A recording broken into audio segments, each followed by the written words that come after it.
Okay guys, this is called the Air-2G2 machine. It's what it is you've an engine, you've a compressor, and I don't know if anybody's familiar with the old Robin Dagger that was out years ago, which was just a single rod. But the idea of this machine is to try and get as much air into the ground as possible. Like we're forever aerating, trying to open the ground to get air into the ground. This machine actually puts oxygen into the ground. What it is you've got three rods. So you have three separate rods, and what you have is, at the moment on the outside, I think we've 10 or 11 inch tines on the outside, and we've a 7 inch tine on the middle one. So what we're doing is we're breaking the ground and cracking the ground at different levels.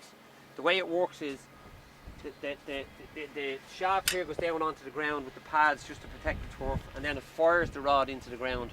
When the rod goes into the ground, it actually puts air out, but the air comes out at a pressure, so it breaks and cracks the ground. You'll see the ground lifting as it goes. But if you have the likes of black layer, kind of nematodes, if you can crack and break that ground, or if you can get oxygen into the ground, if you have black layer, it'll kill off black layer. It's all computer controlled, so everything's controlled by this computer. What you have is you've got your pro pressure, so you can control the pressure. So if your ground is hard, you can shoot the rod into the ground. You can increase the pressure of the firing the rod into the ground. This gauge here picks up your tank pressure, what pressure you have in the tank. And then this one here is the important one. This one controls what pressure you're putting into the ground.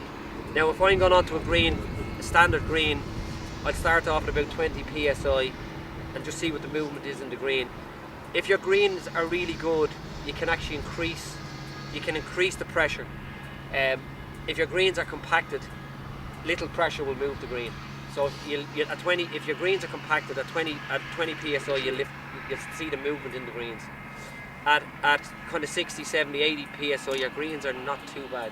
At least there's a bit of space there. The air and oxygen is getting into the ground. Very simple machine to work. It's all operated by forward and reverse by this handle. What you normally do is you normally take two spaces, so you're doing kind of a meter spacing. So if you put a hole here, you put the next one here.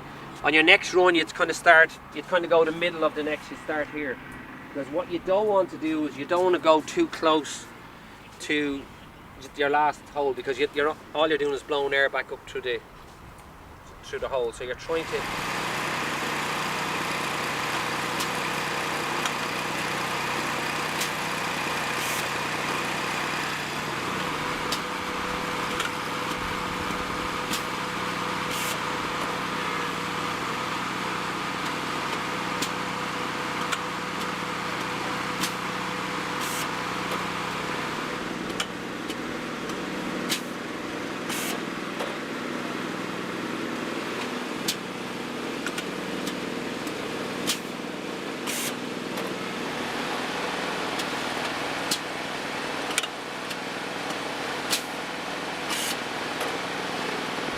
So we keep moving across, but just if anybody wants a demonstration of that machine, Weldon's will have their own machine next week, so you get on to my... Yeah, the lads will have it in for hire as well if anybody wants to try it. There's a lot of guys, there's a guy in Dublin that has been hiring one for the last year, and I think nearly every club in the Leinster area have tried it now at this stage. They've done their 18 greens. A lot of lads have had lads back, you know, they've done their greens 2 or 3 times. I know Donna Bay Golf had a big competition on last August, the August bank holiday weekend, and he reckons that machine actually got him through the competition because they had a lot of rain. That particular weekend. The place was flooded, and they'd used it. They did it for 2 days. They did all his greens for the couple of days beforehand, and the competition started on the Wednesday. And he reckons it got him through the competition.